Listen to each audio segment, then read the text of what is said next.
Salut Marguerite. Salut. Ça va bien? Ouais, toi? Ouais, ça va au top. Bienvenue dans ce 10e épisode de La Séance est levée.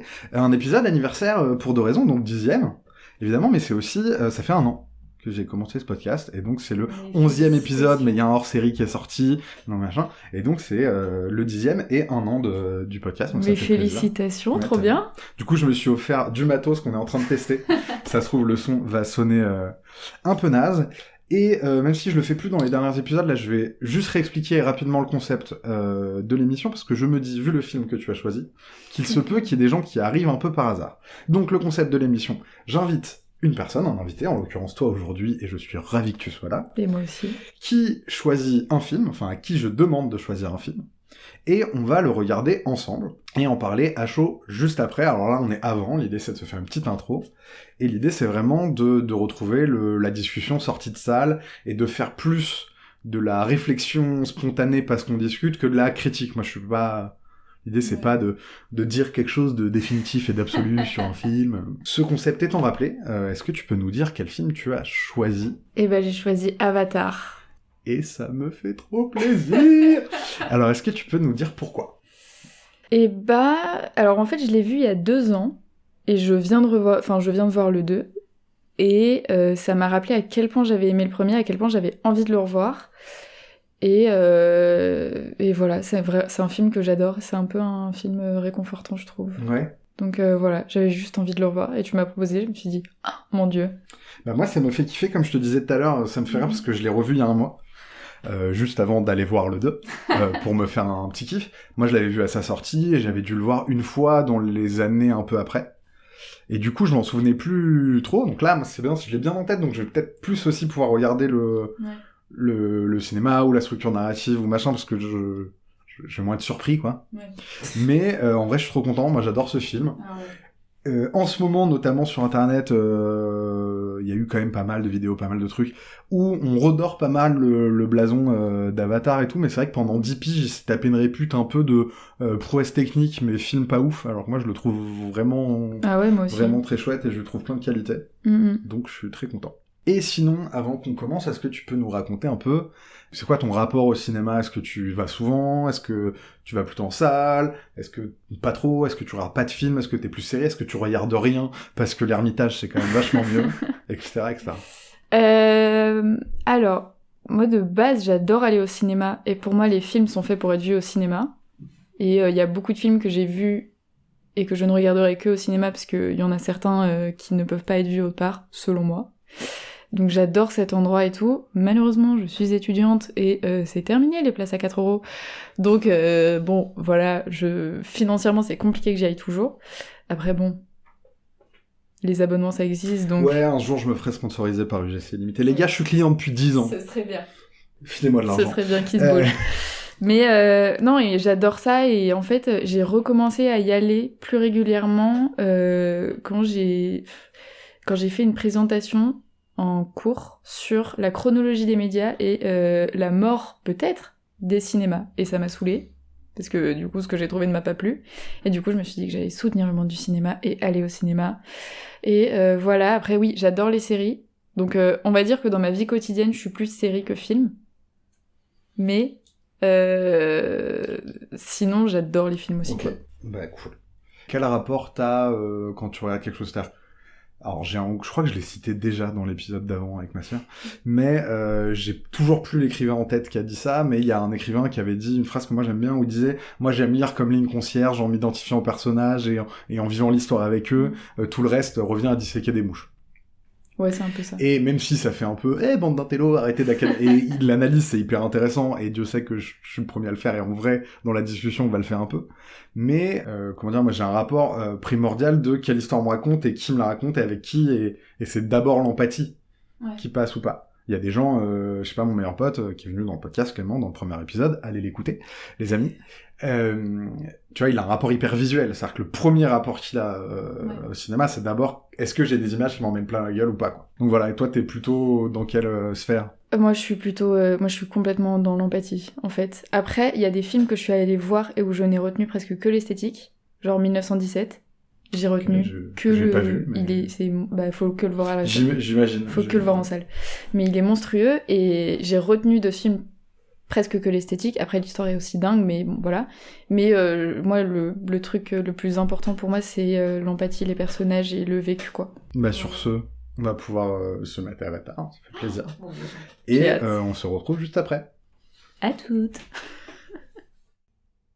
J'en profite pendant qu'on regarde le film pour vous rappeler que le principe même de ce podcast induit d'énormes spoilers. Si ça vous embête, il faut s'arrêter là et aller voir le film.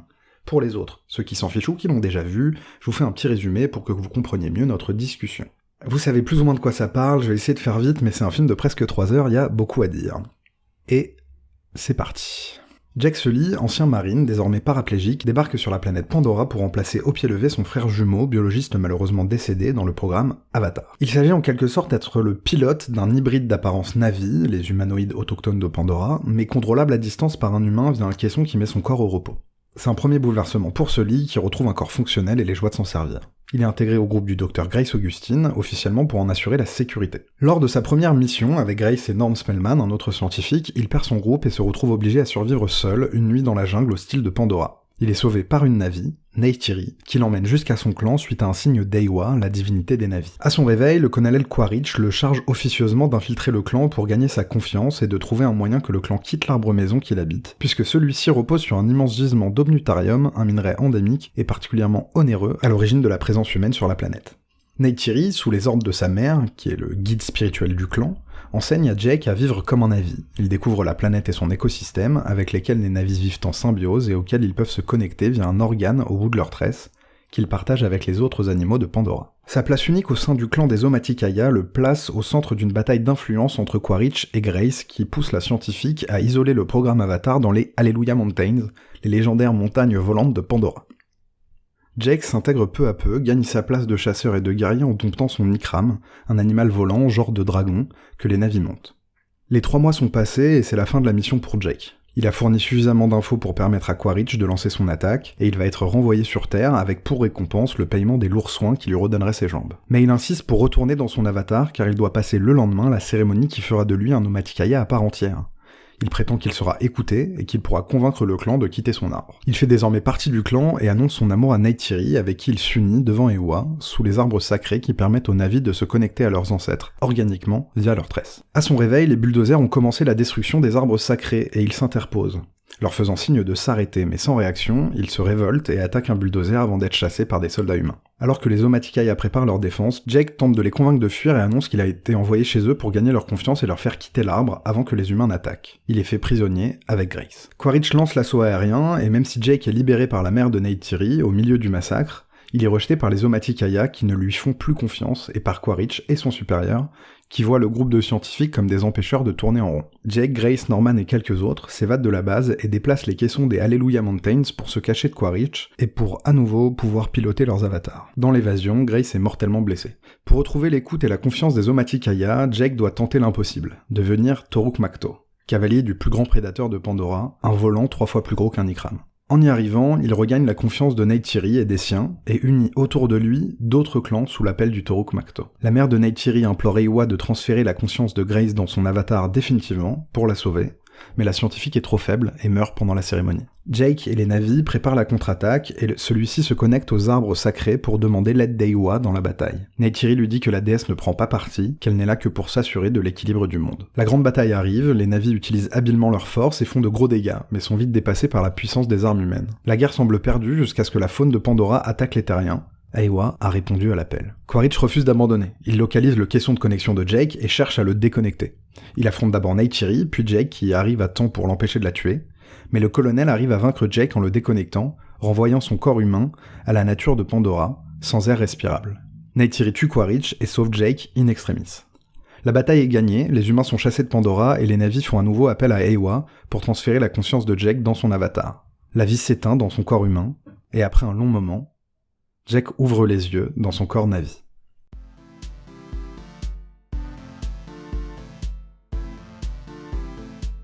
La séance est levée. Alors comme ça, t'es endormi quand tu sors des films, toi. Ouais. Ça t'anesthésie. Non, mais c'est juste que... Enfin, en plus, là, ça a duré quand même 2h40. Donc c'est 2h40 de tu vis le truc à fond. Vraiment. Donc à la fin, moi, j'ai l'impression d'avoir fait le film, tu vois. J'ai fait le même truc. T'as l'impression d'avoir été dans un avatar? Ah bah oui, complètement. J'ai volé, j'ai fait... C'était fou. Je me suis battue. En vrai, j'avais hyper peur, parce que comme je viens de voir le 2, je me suis dit, putain, peut-être qu'il aura mal vieilli. Ouais. Tu vois, peut-être que je vais... Et au début, ça m'a un peu frappé, genre l'écart de... Ouais. L'écart entre les deux. Après, il y a 13 ans de différence, donc encore heureux que... Oui, puis il faut dire que celui-là est aussi beau, voire plus beau que des trucs qui sortent aujourd'hui, donc c'est juste qu'effectivement, le 2, moi aussi je l'ai vu entre la dernière fois que j'ai vu Avatar et maintenant, le 2, c'est vrai que visuellement, il claque. Il claque sa race, quoi. Ouais. Bah, le 2, t'as l'impression que c'est réel, quoi. Enfin, c'est vraiment réel. Après, c'est un peu le principe. Moi, j'ai cette expérience avec les images de synthèse. Moi, je me suis dit ça plein de fois dans ma vie. De waouh! Jusqu'au moment où j'ai l'impression qu'ils ont réussi à faire photoréaliste. Et puis après, tu vois le progrès d'après. Et quand tu revois ce truc d'avant, tu fais non, c'était un peu moche. Ça m'a fait ça avec Star Wars. Ah bah de ouf. Avec la prélogie. Ouais. Bah oui, évidemment. Mais non, mais pour le coup, en fait, au fur et à mesure. Enfin, après, le truc, c'est que moi, je rentre tellement dans cette histoire et dans l'esthétique de tout que... après, je suis trop dedans pour me rendre compte même de l'écart de technicité entre les deux. Oui, oui, alors oui, je suis d'accord avec toi. Moi, ça me l'a fait... Ça me l'a fait la première fois que tu vois les navis, en gros. Ouais. Et puis voilà, et puis... Au bout de 20 minutes, ça passe. Ouais, mais putain. Alors, donc Encore une fois, hein. C'est une vraie claque. Enfin, vraiment. En fait, à chaque fois, j'oublie des trucs. Enfin, à chaque fois, je dis ça, c'est la deuxième fois que je le vois. Mais j'avais oublié la poésie du film. Tu parles du rapport à Iowa, la spiritualité, le mysticisme, ou tu parles je sais pas, en fait, c'est un ensemble. Il y a une poésie dans ce film, aussi bien par les décors, le choix des couleurs dans les décors, tu vois, le fait que dans la nuit, il y a des trucs qui soient hyper phosphorescents et tout. Je sais pas comment dire, j'allais dire les îles flottantes. Bah oui, ça marche. En soi, c'est à peu près ça. Voilà. Mais non, mais tu vois, les montagnes.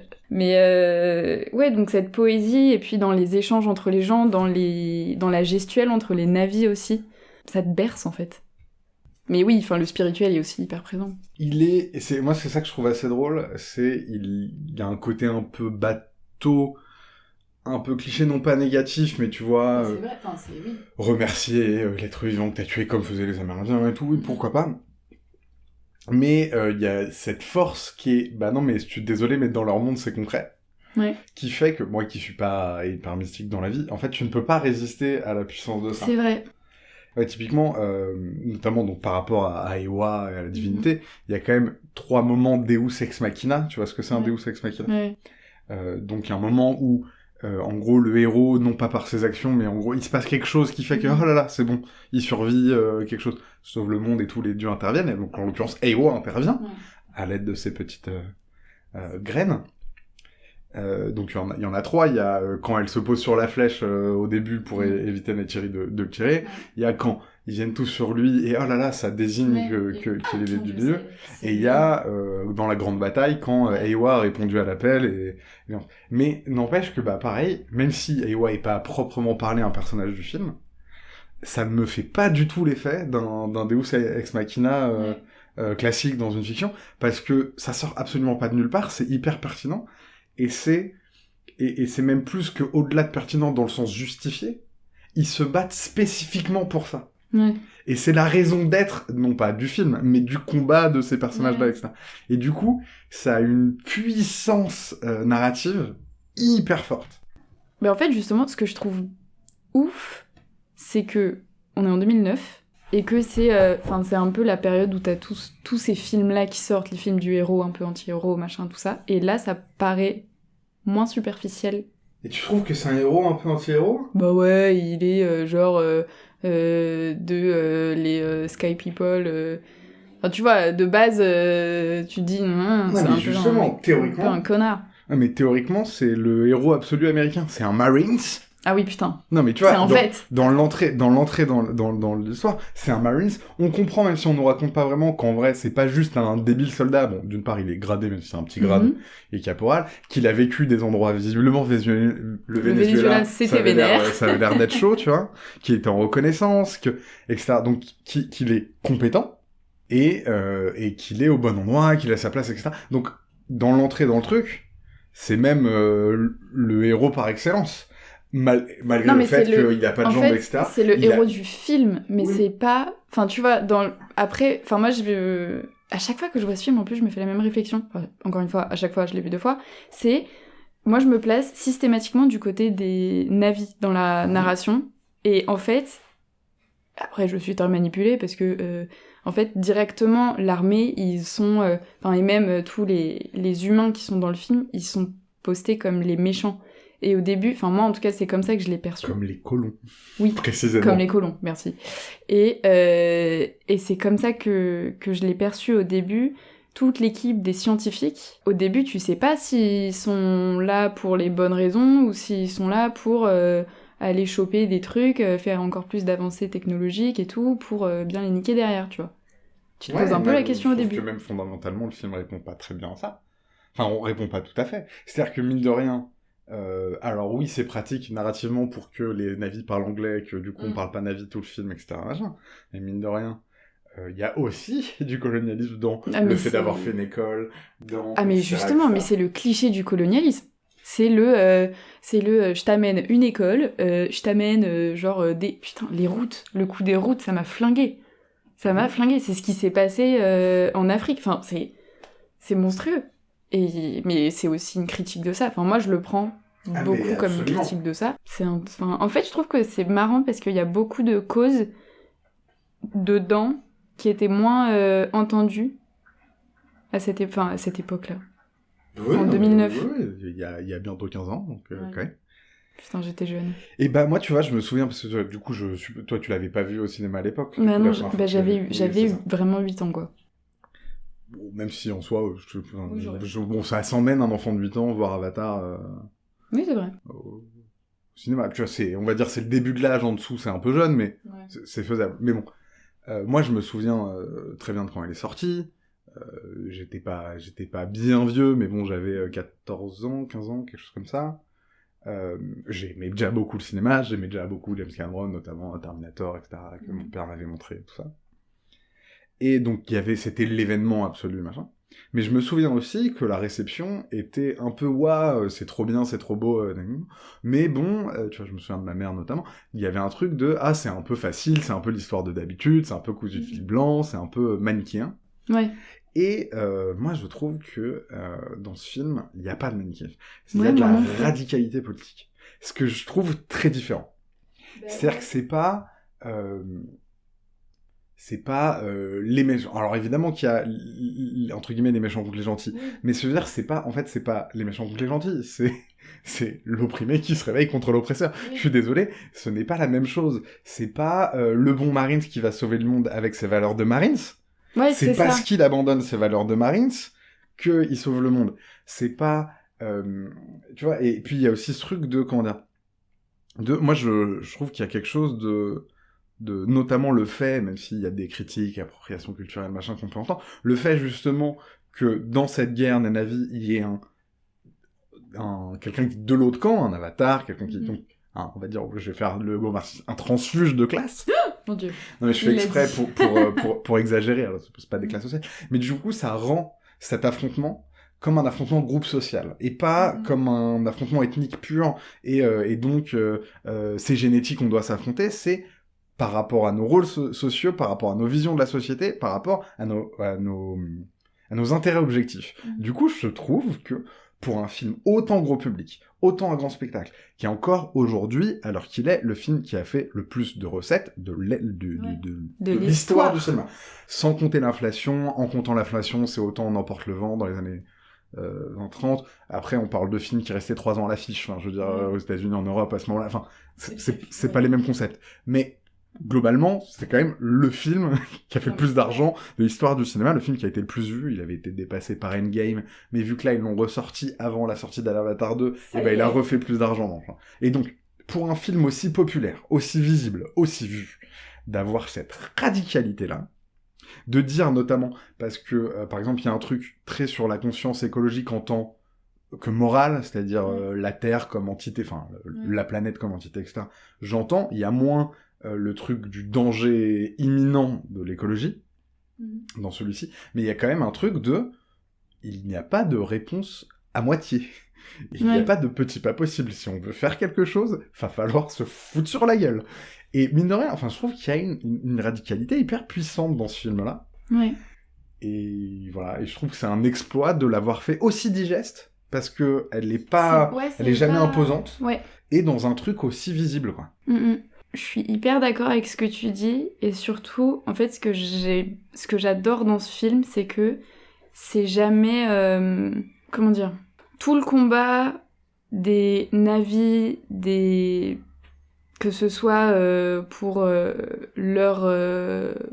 pour eux contre les autres, ou pour mère nature, tout ça et tout, en fait, c'est jamais du militantisme hyper rébarbatif et très on grossit et vas-y on y va bien sa mère. Je trouve ça très élégant comme manière de tourner les choses. Ouais, j'utilise drôle. Des mots bizarres. Non, je trouve ça drôle de dire comme ça. Mais vas-y, continue. Parce que c'est... Déjà, le Jake Sully, ce que j'aime bien dans le truc, c'est qu'il abandonne complètement ce qu'il était avant pour les navis et que en fait, on voit un shift hyper progressif. Ouais. Et du coup, je me dis, ok, trop cool. Enfin, tu sens qu'il y a une remise en question profonde. Mais notamment parce que ce qu'il était avant, c'était pas grand-chose. Non pas dans le sens qu'il avait pas de vie, etc. Mais visiblement, ça n'a pas de sens. Mais c'est ça. Et notamment, c'est quand... et ça, c'est incarné par cette discussion quand elle lui dit « On peut pas remplir une coupe déjà remplie. » Et elle lui dit « Crois-moi, ma coupe est vide. Ma vie n'a aucun sens, aucun but. » Mais justement, et ça, tu vois, je trouve que c'est hyper élégant. Comme manière de montrer une remise en question et de montrer un début de transition, je trouve ça hyper élégant. Et bah, alors, je sais pas si j'aurais dit élégant, mais parce que c'est pas moral. Ouais. C'est incarné dans, et alors pareil, là, je vais encore utiliser des grands termes exprès pour faire un peu d'intellectuel, dans des conditions matérielles d'existence. Ouais. C'est pas « il faudrait que », c'est « l'état est celui-là ». Et c'est là où, alors je vois ce que tu veux dire par élégant, mais c'est là où je trouve que ça a une puissance folle. Alors évidemment que c'est pas Avatar qui va faire chuter le capitalisme ou sauver la planète écologiquement parlant. Mais mine de rien, en termes de capacité de transmission de messages, et moi qui connais des gens qui étaient déjà écolos avant 2009, je suis désolé, mais ils étaient 8, hein. Mais surtout, je trouve que après ce film, c'est impossible de pas se poser la question de ton impact sur la planète et tout. En tout cas, alors pour le coup, moi pas du tout. Moi je m'en fous. Ouais. Mais parce que et surtout le film ne montre pas d'impact individuel. Le monde montre un impact en tant que communauté, en tant que masse, en tant que groupe, en tant que groupe consommant, etc., etc. Donc moi je trouve, tu vois, ça me remet pas en question mon petit. Est-ce que je fais des achats sur Amazon ou est-ce que je trie mes déchets ? Ah mon dieu. Alors je fais les deux et qui me jugera me jugera. Je te juge un peu. Ouais, je comprends. Non mais pour le coup, après le truc c'est que moi j'ai déjà une conscience écologique assez bon voilà quoi, je vais en faire ma vie donc on est là, mais ouais c'est un truc où je me dis putain, bon déjà il y a un vrai truc dans ce film il y a un sens de la communauté monstrueux et moi sur les 2 fois j'en sors et je me dis putain on est vraiment des égoïstes quoi, c'est dégueulasse, faudrait qu'on arrête 2 minutes, faudrait qu'on se remette en question et qu'on fasse un petite prise de recul sur la vie de manière générale. Et puis t'as ce truc en fait c'est tellement beau et c'est tellement un endroit qui a été préservé parce que les navis vivent en harmonie avec la nature et tout, et à chaque fois je me dis qu'est-ce que je fais quoi. Voilà, faut savoir que généralement j'ai des crises existentielles après les films.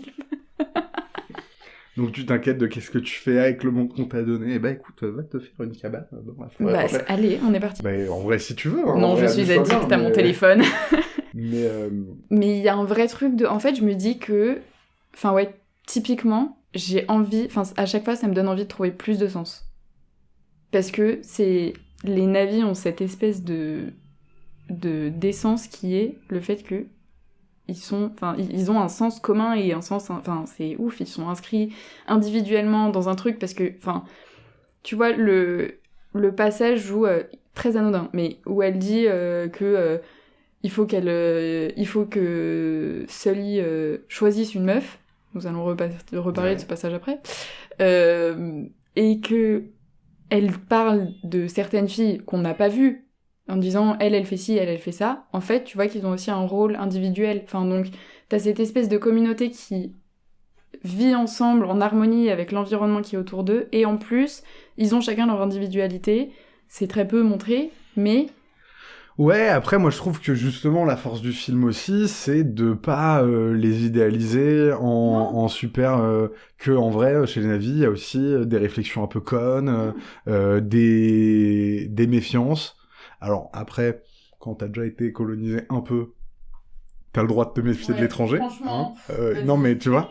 Tu sais, Donc, voilà, il y a pas de problème. Mais tu vois ce que je veux dire? Il y a, justement, c'est pas non plus des êtres de lumière absolue qui ne disent pas de bêtises, ou qui sont d'une droitesse absolue, de compréhension et de sagesse. C'est ce qui fait que tu t'identifies à eux mais aussi. c'est exactement. C'est ce qui les rend, j'allais dire, humains. Mais c'est, en soi, Mais en vrai, si. C'est-à-dire qu'il y a un moment donné, quand tu fais une histoire, tu racontes ta vision du monde ou ta vision de l'humanité, ce qui est, d'un point de vue narratif, strictement la même chose. Non mais, c'est-à-dire qu'il y a un moment donné, on parle à d'autres humains, et on leur parle d'autres humains, en vrai. Et même si je te fais les Schtroumpfs ou l'histoire d'un arbre qui a perdu sa feuille, enfin, tu vois ce que je veux dire, Non mais, mais pourquoi pas, en vrai, j'en sais rien. Écrivons un scénario. Non mais je te dis, voilà. Mais, de fait, on parle de ça. Et justement, c'est là où moi je te dis... j'y vois plus quelque chose de social, etc., que quelque chose d'ethnique, c'est que de fait, ils sont humains aussi, les Na'vi. Et puis, donc, il y a des parallèles les plus évidents, les Amérindiens, etc., mais il y a des parallèles, il y en a d'autres. Alors, il y a le Vietnam, évidemment, avec les attaques au gaz, les attaques de « viens, on arrive avec un lance-flamme dans la forêt », mais il y a aussi pour moi, il y a aussi des propos sur l'Irak.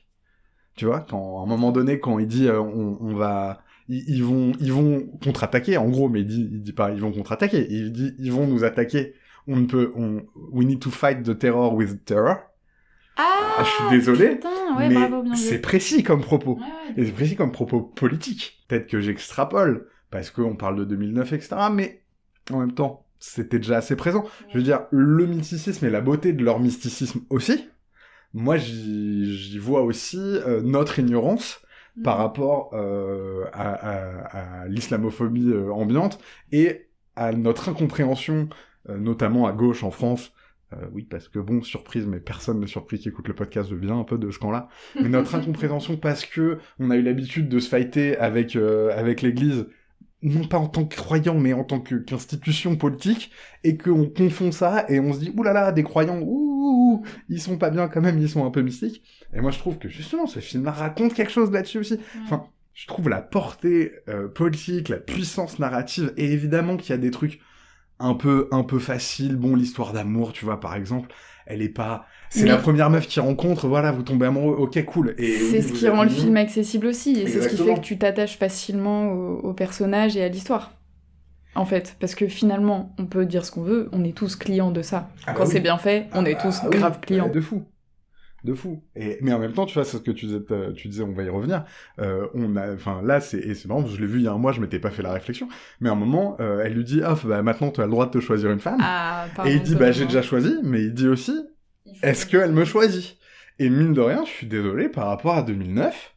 C'est très avant-gardiste. Je veux dire, ça aurait pas été absolu nécessaire. C'est clair. Et j'en vois pas que un féminisme génial de James Cameron, j'en vois aussi un respect par rapport à justement cet aspect étranger et colonisé de ok, moi j'ai envie d'aller vers cette culture, mais est-ce qu'on m'accepte, quoi? C'est ça, ouais. Et je suis désolé, je trouve ça hyper pertinent, je trouve tout... Alors évidemment, en plus, c'est beau, ça pète, techniquement, tu vois, moi je peux te parler de... Bon, là, on l'a vu en 2D, alors on l'a vu sur mon grand écran, mais on l'a pas vu en 3D, mais sur l'intelligence de la construction des plans, moi je vois, en vrai, j'ai même pas... C'est drôle, en 2D, je vois ce qui est en 3D quand t'es dans la salle. Ah ouais? Je vois ce qui ressort ou pas, je vois la Terre qui... Je vois parce que en fait, je comprends la construction des plans et je vois ce qui a été pensé pour la profondeur et tout ça. Mais tu vois, typiquement, le fait que ce soit hyper lumineux, c'est aussi une contrainte technique. La 3D, ça marche vachement mieux avec des choses hyper lumineuses. Et donc, ça se trouve, c'est que pour ça que quand tu marches par terre sur la mousse dans la forêt, elle s'illumine, parce que t'as besoin de lumière et tout. Mais n'empêche que ça claque, ça pète, c'est joli. C'est hyper bien fait. Après, il y a des trucs, on va dire, tu vois, par exemple, dans le design, que ce soit des créatures ou des navis ou de leur forêt, bon, en fait, il y a rien de fondamentalement aliénant au sens c'est clair. au sens hyper différent. Ça reste Mais des bipèdes, ils ont des genres de chiens, ouais. ils ont des genres de chevaux, ils ont des dragons, les bâtards. Ouais, mais enfin, le dragon, c'est vraiment dans l'imaginaire de la fantasy, quoi. Enfin, s'il te plaît, tu penses... Premier truc auquel tu penses, c'est un dragon. C'est vrai. Donc, non, mais pour le coup, ça c'est aussi hyper intéressant. Je me suis fait la réflexion que là, quand je l'ai vu tout à l'heure, je me suis dit, putain, en fait, tu vois un peu aussi les limites de notre imagination, quoi. On a quand même un peu besoin de revenir à ce qu'on connaît. Et en même temps, c'est cool. Enfin, c'est sympa. Mais parce qu'il faut bien qu'on raconte quelque chose sur quelque chose. Ouais. Et du coup, il faut bien qu'on soit accessible aussi aux références des autres. Ah, mais bien sûr. Enfin, voilà, moi, ça pète. Moi, qu'est-ce que je kiffe. Je trouve ça trop bien. En fait, et puis c'est ça, c'est à chaque fois que tu le regardes, enfin encore une fois, moi c'est que la deuxième fois, mais il y a un truc nouveau, quoi. Enfin, moi je pense que je serais jamais lassée de ce film. Je pourrais pas le regarder tous les jours, parce que 2h40 c'est quand même, faut avoir le temps, mais il y a un vrai truc de... Il y a tellement de niveaux. Et c'est ce que tu disais, c'est que, enfin, t'as toutes ces critiques hyper implicites, on sait même pas si elles sont voulues, mais en soi elles sont là. Et après, c'est toujours la question avec les artistes en général, et encore plus particulièrement, je trouve, dans les conteurs, dans le sens les gens qui racontent des histoires, des récits, c'est pas parce que tu n'as pas stratégisé rationnellement de mettre ceci pour cette justification-là que tu l'y as pas mis quand même. Et c'est même pas parce que... c'est pas parce que l'auteur ne sait pas qu'il y a mis qu'il n'est pas dans l'œuvre. Il y a un moment donné, si on le trouve en tant que spectateur, c'est qu'il est là, au moins pour nous, au moins, mais c'est qu'il est là. Et peut-être parce que c'est dans l'air du temps, entre guillemets, de quand t'écris, quand tu réalises, machin, et sans forcément le conscientiser, ça raconte quelque chose. Ouais, c'est vrai. Et puis en plus, ça c'est un truc que j'ai découvert récemment, avant de voir le 2.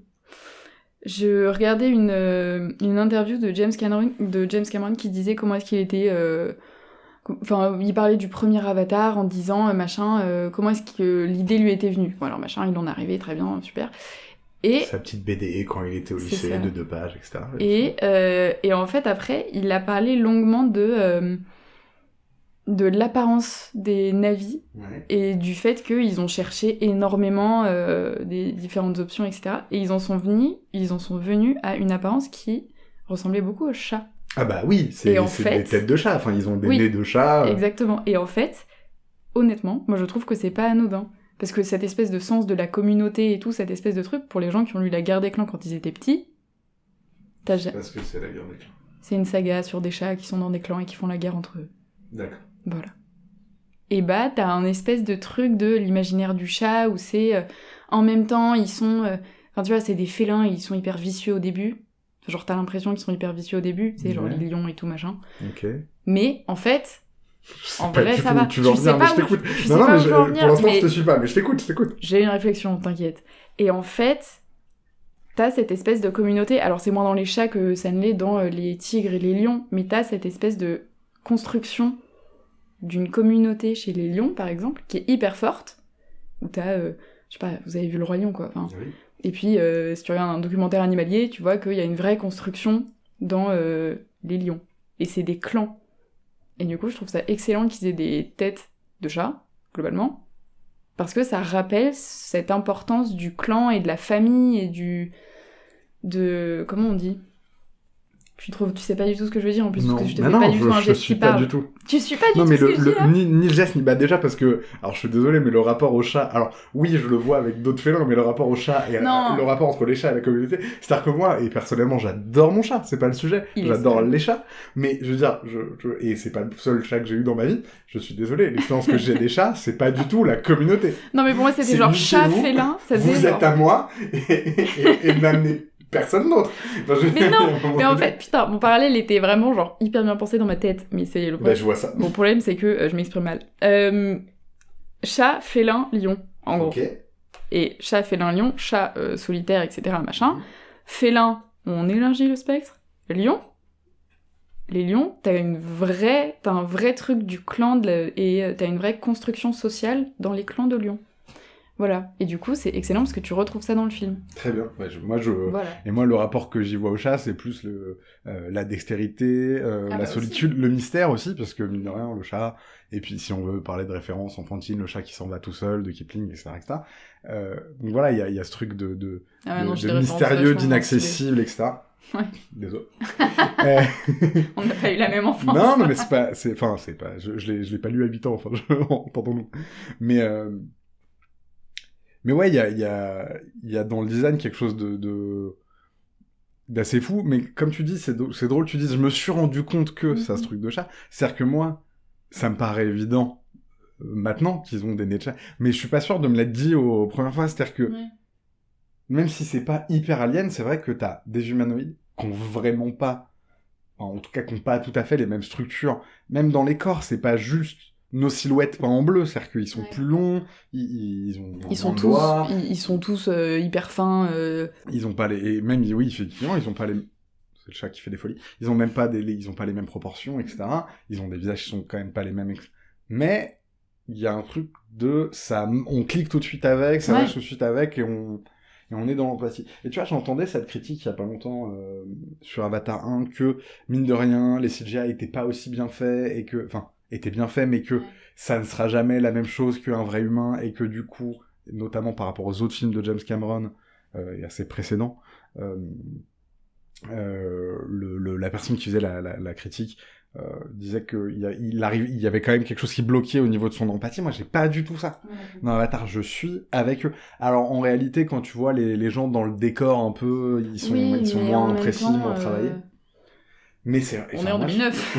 Non, mais moi, je trouve qu'on est avec eux, ces yeux immenses. Bon, ouais, c'est alors évidemment justement, hyper j'allais le dire. communicatif. Les yeux, enfin, moi, c'est un truc pour le coup. Et puis, justement, que ça termine sur les yeux, qui est l'affiche du film. C'est l'affiche du film, hein, on est d'accord ? Ouais. C'est pas moi qui ai... Non, c'est pas toi qui invente, c'est l'affiche du film. J'allais me dire, ok, c'est un syndrome Mandela, là. Et puis, même narrativement, c'est que ça termine par I see you. Exactement. Et t'as cette importance des yeux aussi, et du regard, et de... Enfin, même les sens, en vrai, franchement, ça m'aurait fait kiffer de le voir en 3D, parce que je pense que tu vois 1000 fois mieux le truc. Faudrait faire un truc olfactif. Alors, ça existe. Écoute, il y a un truc qui s'appelle la 4DX, avec des mouvements de siège, avec potentiellement des trucs, des odeurs et tout. Sais. Ça, moi, ça m'intéresse pas. Après, non, moi, les gens, mouvement, je m'en fous. Les moi, gens j'ai font besoin ce qu'ils veulent. Les odeurs, mais ça existe aussi en 4DX. Les gens font ce qu'ils veulent, moi ça m'intéresse pas. Et tu vois, moi qui suis pas un grand fan de 3D notamment, ça me fait vite mal à la tête et tout. C'est les films que je vais absolument... Je suis allé voir Avatar 2 en 3D, je suis allé le voir le 1 en 3D, même si, tu vois, j'aimerais bien revoir Avatar 2 en 2D parce que forcément je rate des choses, parce que des fois je dois fermer les yeux une minute pour me reposer la pupille, ça me fait vraiment mal.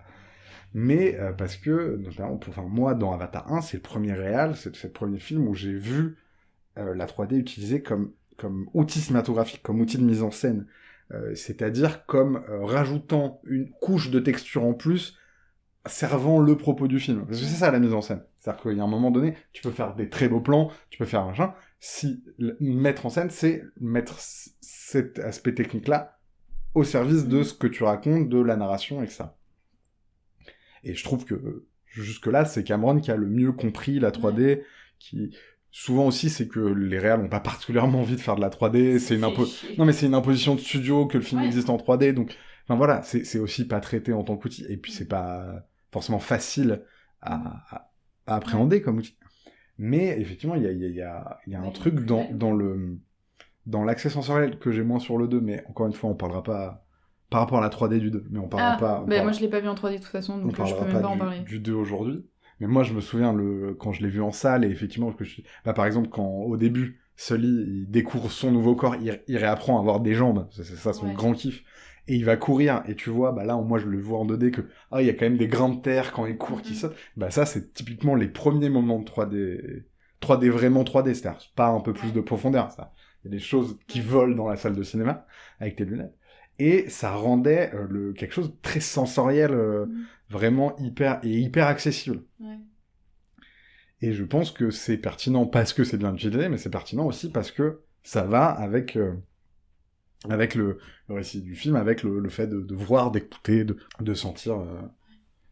Ouais, mais franchement, je me dis, avec des odeurs, ça devrait être ouf. T'imagines, ils pourraient inventer des odeurs qui iraient avec ces paysages. Et là, tu peux vraiment inventer un truc. Et ben, Valoir en 4DX, je sais pas s'ils l'ont fait sur celui-là, mais il y a des films avec de l'odorama, c'est une technologie qui existe. Moi, ça m'intéresse pas du tout. Mais après, moi, je suis hyper sensible aux odeurs.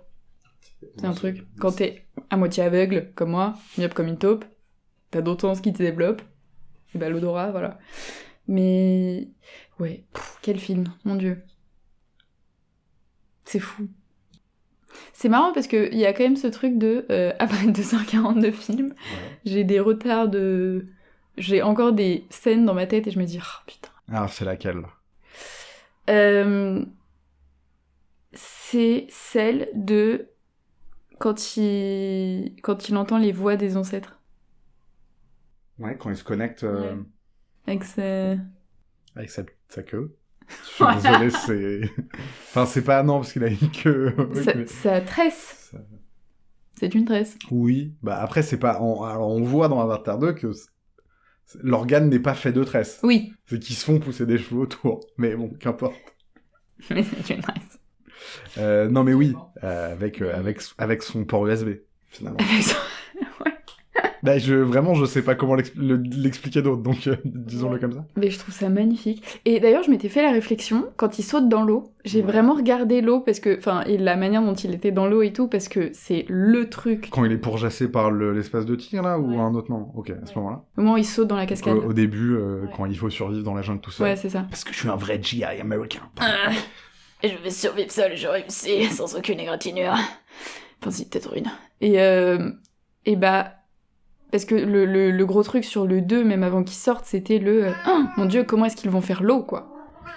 Et bah, c'est vrai que... Surtout, comment... Mais en fait, c'est pas « Ah, vont-ils y arriver ?» C'est non, c'est comment il va réussir à nous faire cette claque-là, Cameron. Mais c'est ça, c'est comment tu... Enfin, techniquement, ça doit être un enfer. Et bah, effectivement, dans l'eau, c'est... Bon, après, c'est une chute de cascade, donc c'est très trouble. Ouais. C'est pas dingue, mais la sortie de l'eau est déjà assez impressionnante. Ouais, et bah moi, au-delà de en termes de CGI et en termes d'effets spéciaux, moi je trouve qu'en mise en scène, elle est trop bien. Ah bah oui. C'est-à-dire que donc oui, on est d'abord dans ces profondeurs, on se cogne sur des rochers. On est très à ce moment-là, on est très dans son point de vue à lui, mais ce que je trouve hyper cool, c'est que dans tous les plans, on est full point de vue avec lui, mais il est dedans. C'est-à-dire typiquement à ce moment-là, je parle de tout le début du film, en gros jusqu'à la rencontre avec Neytiri, on commence à changer de point de vue un peu. On n'a pas Jake Sully qui regarde quelque chose, un plan où on en moute qui regarde, et au retour de plan sur Jake Sully, on voit sa réaction. On a toujours l'existence dans le cadre de ce qu'il découvre et de ce qu'il ressent. Ah ouais. Je trouve ça, moi en termes de mise en scène, je trouve que t'as quand même 25 minutes de ça, je trouve ça dingo, et typiquement, dans la forêt, c'est complètement ça, quand il découvre, il tourne sur lui-même, mais en fait on le voit, et du coup la caméra ne montre pas forcément tout ce qu'il regarde, mais montre le reste aussi, et donc on découvre, on est émerveillé en même temps que lui, en le voyant émerveillé, et pas en coupé. Ouais.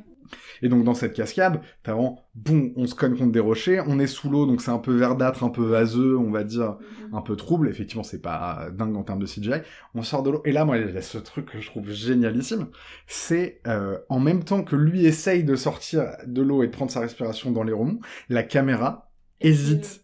Elle fait le même mouvement. Mais en décalé. En vrai, c'est-à-dire que il arrive à sortir, on repasse sous l'eau, il retombe, on est au-dessus et il ressort enfin. Ça fait le remous de l'eau. Mais c'est ça, je trouve ça. Moi, pardon, mais alors je suis pas encore cinéaste, Inch'Allah un jour. Allez, on mais pose tout je prépare un court-métrage en ce moment. Je me pose des questions sur mon découpage technique.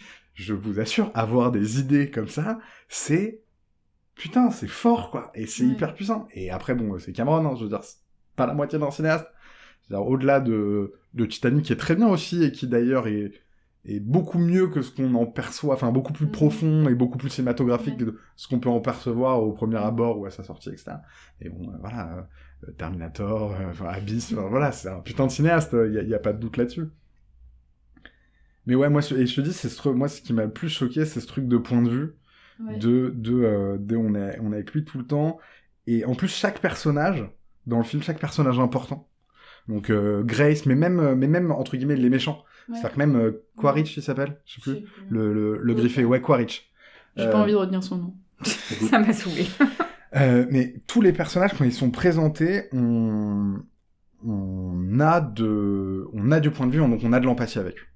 Même dans le cadre, même dans la façon dont Norm, il soutient donc l'autre scientifique qui arrive en même temps que celui, il est d'abord en soutien, il l'accompagne, et puis quand il commence à avoir un peu plus de responsabilité, mais oui, alors déjà narrativement, c'est-à-dire qu'en écriture, c'est... Dans la manière mais même dans la façon de poser une caméra, de prendre un cadre et tout ça, il y a de l'empathie. Il y a de l'empathie avec tous les personnages, y compris les salopards, y compris... Et pareil, je trouve ça... Putain, ouais. C'est puissant, quoi. C'est fou.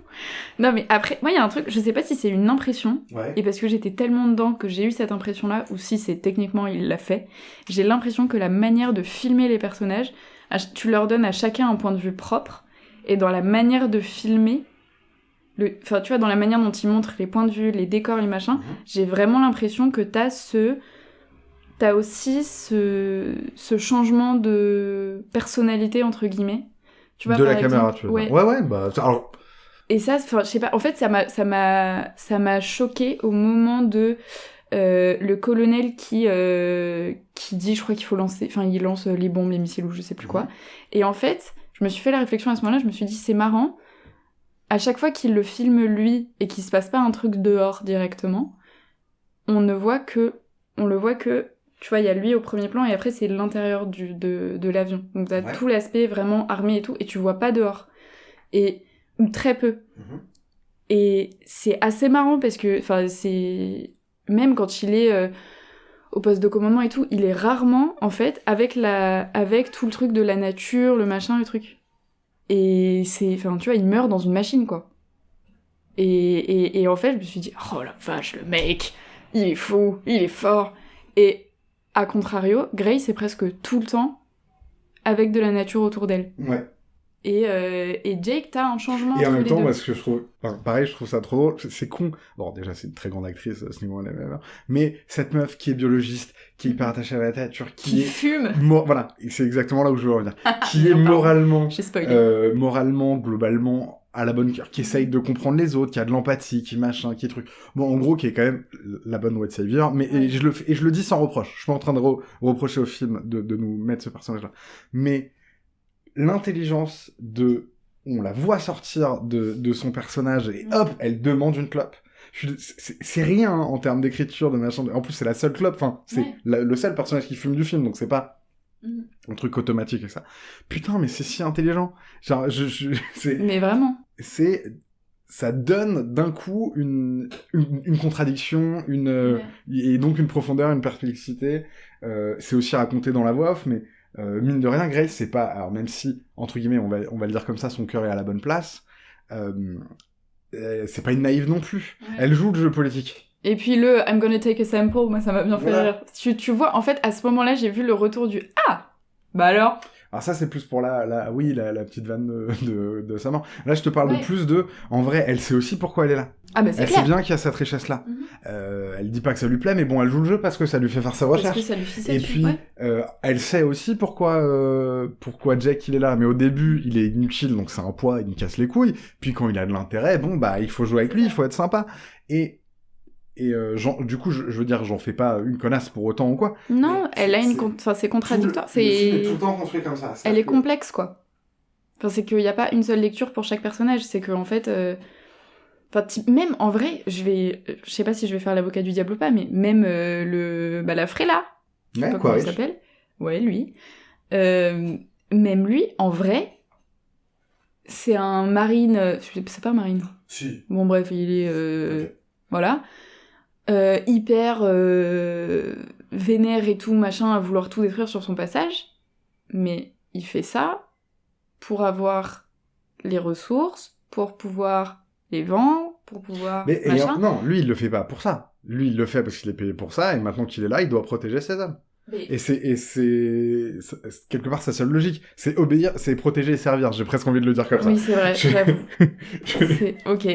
Alors c'est le slogan des policiers américains, mais tu vois, c'est presque ça, c'est-à-dire que on me donne une mission, faut que je la fasse, et au-delà de ça, faut que je protège mes âmes, et c'est un cynisme, mais c'est aussi le seul cynisme accessible à un personnage comme ça dans un monde comme ça. C'est-à-dire que le vrai salopard du film, c'est le patron qui dit que c'est le grand patron. C'est sûr que bad press c'est pas ouf, mais bon, la thune quoi. Voilà, il y a un moment les actionnaires ils vont m'engueuler si je ramène pas assez de dividendes. Donc, la thune les gars, la thune. Et c'est lui qui, parce que Quaritch il parle de sauvage et tout, mais lui il dit Blue Monkey, il dit machin. Enfin tu vois, même en termes de racisme entre guillemets, c'est lui qui est le plus affreux, c'est lui qui dit mais attends putain c'est une planète où il y a plein d'arbres, niquez-vous. Et d'ailleurs j'avais oublié que c'était cet acteur, et ça en tant que grande fan de Friends, ça m'a fait énormément rire, j'avoue.